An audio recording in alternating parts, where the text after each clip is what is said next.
Hey guys, this is Bruce Marshall from Simpler Trading, and one of the most common questions I get constantly, regardless of what the market's doing, is how do we hedge? You know, do we need to hedge? When do we hedge? That type thing. I'm going to keep it really simple for us today. We're going to show you one simple technique you can use today to hedge a portfolio, but there's a lot of other things around that you need to keep in mind when you're doing that. Now, typically, I work with professional people that typically have a lot larger portfolios, so we're trying to protect assets, right? Um, in thinking about that, if you have an IRA or just an account, that you've grown for a while and you want to protect it on the downside, you should at least consider hedging. Now, again, there's a lot of different ways to do it. Again, we're going to keep it kind of short and sweet, but let's just jump right in. So, first of all, when you think about hedging, think about why you're doing it. And that sounds kind of funny, but are you trying to protect your assets? And if so, how much? Do you need to protect for a 10% downside, 20% downside? There are a lot of things that go into it. Again, I'm going to kind of keep it general here in this video, and I'm going to keep it short for you guys as well. The other thing, the reason I ask is why are you doing it? Sometimes we think the market might be going down, and we may not have a lot of exposure per se. So we might want to try to do an opportunistic trade and take advantage of and make money versus trying to offset losses in an account. There are multiple ways to do it. We're going to talk about that. So let's jump right in. All right, hedging or speculation or both, and I kind of tend to do both. So first of all, let's jump in here. We will look at the charts as always. I've got the SPX up here. Now this is a 2-year chart. This is the start of 2025. Now this is when the tariffs went into effect, and as we lovingly like to refer to that as the tariff tantrum, the market sold off. We were, what are we, 6,200 down to 4,800. Pretty big drop, and then immediately bounced off, and we started ripping higher, right? And so we got up here to 7,000, and now, as you can see, I'm going to switch this to a 1-year chart right here. So as you can see, we have been in this sideways chop zone here for this is December, and this is the first of 2026 right there, that dotted line right there. So we have been chopping back and forth, can't decide which way we're going to go. Obviously we're not too aggressively going up like we did over here, but we're also not rolling over. So again, I think it's probably a good time to take a look at this. Now, depending on when you watch this video, obviously, the market situation might be different. I don't think it is a good idea to keep hedging on at all times, but it's always a good idea to be disciplined in your portfolio as far as diversification into different sectors and weightings, and know how much exposure and how much risk you have so that you can get some kind of idea as to what you might need to buffer on the downside if we do start going down. So again, how much do we need to cover? Is it 10% drawdown, 20%? And in reality, I've been trading for over 35 years now. We consistently have 10, 20% pullbacks, over the longer term, right? So that's kind of normal. 30%, 20, 30%, we're getting into a bear market. That's a whole different thing. Are you thinking black swan because of something that's coming up, that kind of thing? So always keep that in mind. Always check the economic calendar for events coming up, such as, obviously, a biggie would be like a presidential election or something major. The next would be Fed meetings. They're going to cut interest rates or not, that type thing. And then on a monthly basis, we have payrolls, we have CPI, we have PPI, we have PCE, all the kind of things that could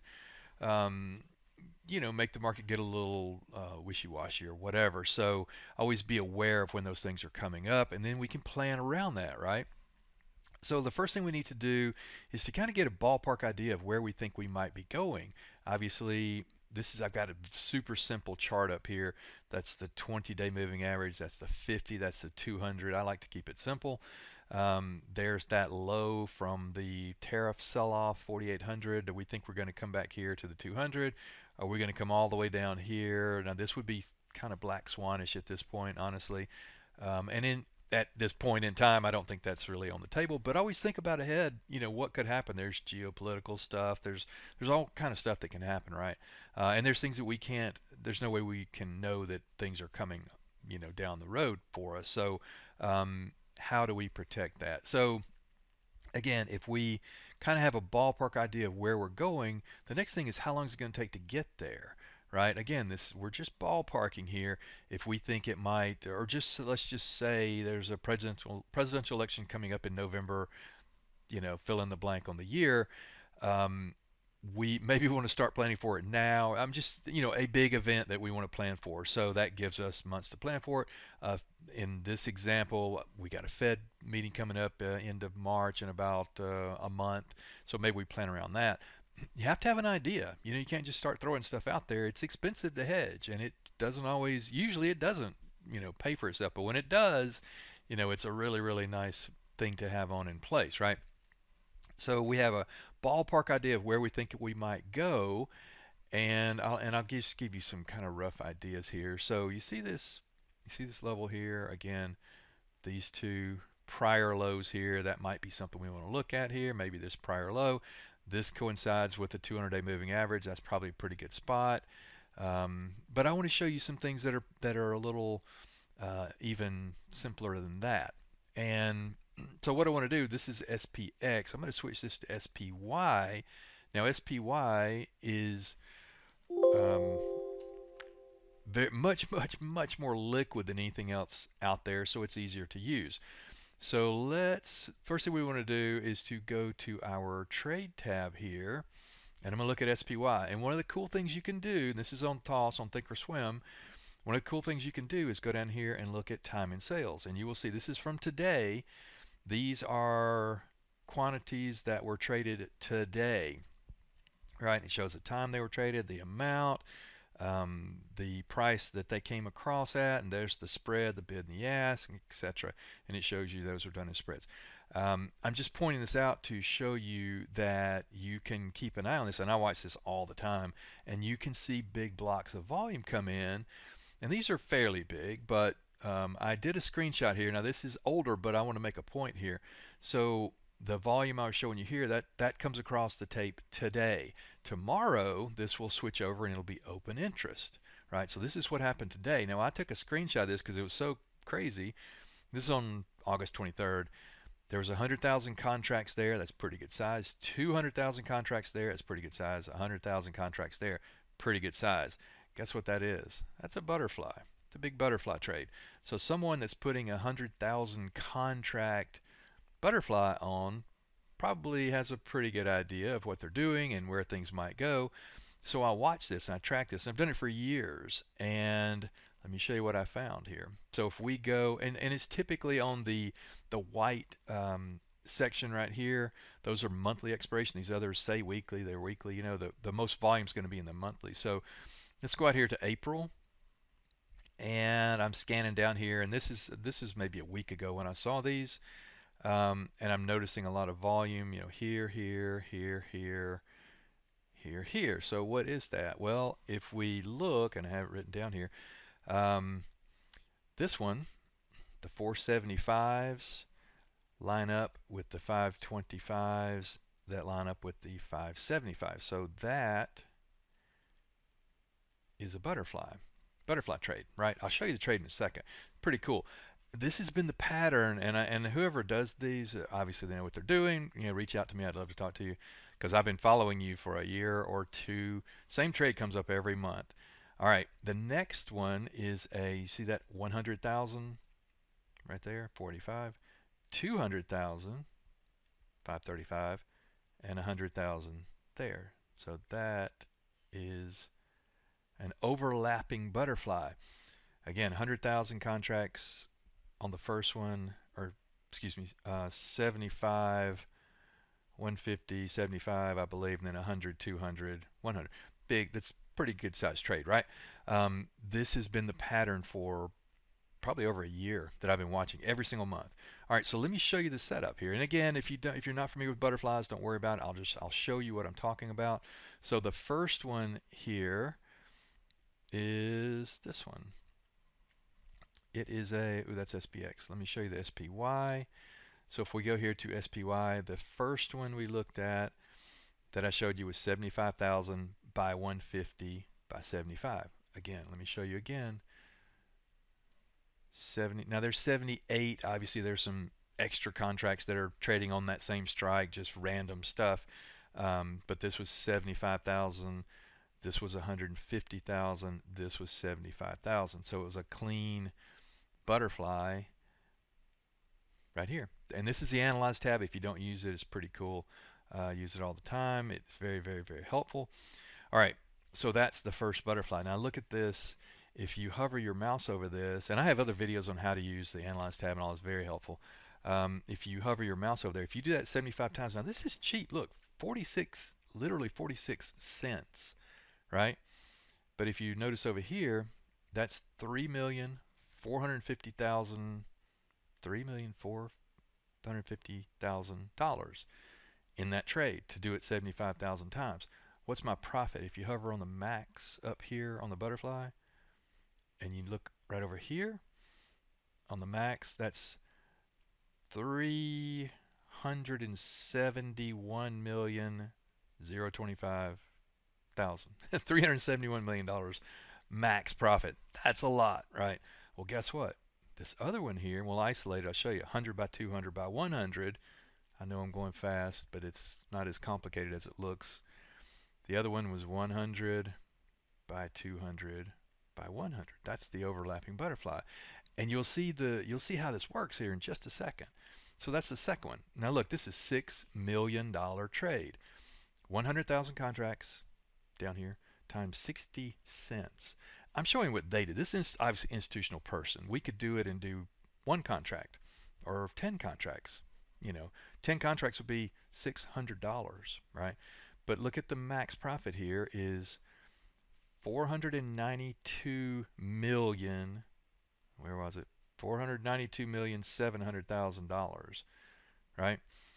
And they did them both. They overlapped those. So the total cost was about $9.5 million. The total profit is about $783 million. I mean, you're getting, well, you can see over here, $700 million, $800 million to risk about 9 or 10 million. Now think about this. If you're managing $1 billion hedge fund or whatever fund, to spend 10 million bucks on some insurance is not much, honestly, really. But the other beauty of it is that you see this pink line? That's what's called T+1 line. So if the market starts selling off, this is the profit that you make now. This lavender or green line, whatever, teal line is what you make at expiration on 17th of April, right? So we start sliding down, and let's just say we go to 650 on the SPY, 650. That's a $2 million profit. Again, I know you got 9 million bucks tied up in this. I'm just showing you what is possible. Again, we could scale this back down and make it $900 or 9,000 or whatever. But let me show you what they are thinking. This is pretty interesting. So I have some basic fib levels run off this low. And remember, on this trade we're looking at here, the combination, sorry, I'm getting my drawing pen over here, the combination of this trade 1 plus trade 2 gives you this pattern. Now the lower end of that is 480, the higher end is 580. In anything between there, you make money. You see the little red line right there? If you're above that red line, you lose money. If you're below that red line, you lose money. But anywhere from 480 to 580, you make money, right? So let's look at the chart. What are they thinking? And this just set up this way. I did the Fibonacci level numbers on it. There's 580, there's 480. So they're trying to target this zone down here. And this, I would consider this more like a black swan type deal, right? So if we did come back down here for whatever reason, that is where those butterflies, if you tilt them on the side, that's kind of where they're living, right? Giant profit potential for really not a lot of money in the big scheme of things, right? So that's the concept. So how do we take that as retail traders and do something with it? Well, I took this one down here and I said, let's just, for us mortals that aren't trading, $1 billion accounts, let's take the concept that they're using. We're just tagging along. We're piggybacking on some institutional people that are obviously have a lot of research, have a lot of money. They probably know what's going on. This is a hedge. This is a black swan-ish type hedge, right? So I took this one just for an example, and I moved it up. I did plus 50 points higher, and I went to 635, 585, 535. I just picked it up and moved it up higher, right? And I did 10 contracts just to keep it simple, right? Again, this is just an example. I'm not recommending to do this. This is not investment advice and all that kind of stuff. Now it's $2. It's more expensive because we're coming closer. This is where the market is trading right now on this day that this video is being recorded, right? But so for $2, if you bought 10 contracts, that's $2,000 of cost, right? Where's your max profit? Pushing $50,000, right? If you hover over here, and I look over here, see that 418? That's at expiration on 417 essentially. That's how much cost you have. But if you keep your eye there, so you have $47,000 of profit if you land there on 17 April, which is the expiration day, right? Fantastic risk reward for $2,000, right? But you know, again, the other thing we could do on a trade like this, and we do these all the time in my bias room and in the main room at Simpler Trading. So if the market flushes down, let's say we go to 650 right here. If we go to 650, we'll hover our little mouse over there. We're up about $3,500, you know, and we could take that as a quick profit and just high five and we're out. Or we say we really need this because we're managing our $500,000 portfolio, our $5 million portfolio, and we want to make sure we get everything protected. So I'm not saying that we need to hold this to the bitter end the last day. What I'm saying is that the longer we're in the trade, the higher this pink line goes, and that's 10,000, 20,000, 30,000, 40,000. There's a lot of profit in here, and it's a pretty wide range. So we're 540 there to essentially 640. Let's look at the chart real quick, and I'm trying to keep it short. So 540 to 640 gives us 540 to 640. So we moved it up again 50 points. Now we're getting closer to that 200-day moving average. Is that feasible to come down into that zone right there? Absolutely. We could move it up more. Maybe it makes the cost go up another $1. So now you got, let's just kind of ballpark here. If we moved it up a little bit and it went to $3 cost, and from 47,000 profit to 37,000, whatever, it's still really, really good. Now again, this is there are moving parts in here. I know I'm kind of going fast. If you're not familiar with butterflies, there are other ways to do it. And I'm actually going to make a couple of other videos of other ways we can do this, try to break it down. I try to keep it very simple, but I'm just want to show you what's, you know, again, it's not a recommendation. I'm just trying to show you what's possible out there and what institutional people can do. Now, lastly, we can, you know, we could make a broke wing butterfly. There's all kind of stuff we can do with this. I'm just scratching the surface, but again, I wanted to keep it simple and show you how we can turn a little bit of money right here, in this case $2,000 into almost $50,000 up here potentially, right? Or anywhere in between. If we turn 2 into 10, would you be unhappy? No, of course not. Or 20 or 30? Yeah, of course, that'd be great. So again, first thing, where we look at the chart, where is the market, where we think it might go and why, because we've got some event or something, whatever you're thinking. How low could it go? We need to kind of have some kind of target. Again, this allows us, a scenario like this allows us to throw a pretty big net out here. You know, we're fishing, we're trying to catch the big fish out here, right? We don't want to catch minnows, we want to catch big fish, right? Again, this gives us plenty of time. This goes out at the time that I'm doing this. This is 49 days to expiration, so about, you know, almost, we're getting close to 2 months here of basically a virtual or reality is protection. We have protection down here, and again, this pink line will make money all the way down here, and the green line is at expiration. So if you want more detail and clarity, I'll be doing more videos, but also you can join me in the bias room. We do these all the time, and again, we might put these on and take them off. We might put one on for April, and 3 weeks from now we put one on for May, and 6 weeks from now we put one on for June, and then we can kind of scalp it as we go. and take some profit as we go. We could also get a little more detailed. You can sell some premium around it and pay and cover the complete cost of that, so you have no cost in the entire trade, and then you just let it ride. Lots of cool things you can do. As you can tell, I get excited about it because it's so much fun. It's there's so much flexibility that you have with these concepts. So join me in the bias room. We do this all the time. I walk through. I do videos like this all the time, and they're all archived. You can come back and watch them. I will continue to do these on YouTube as well because I enjoy it and I think it helps. I will follow up with this video with another one. We'll do debit spreads, and maybe we'll talk about the VIX and some other ways we can do that. But I hope this helps. Hope it makes sense. Again, if you have if you have questions, certainly let me know.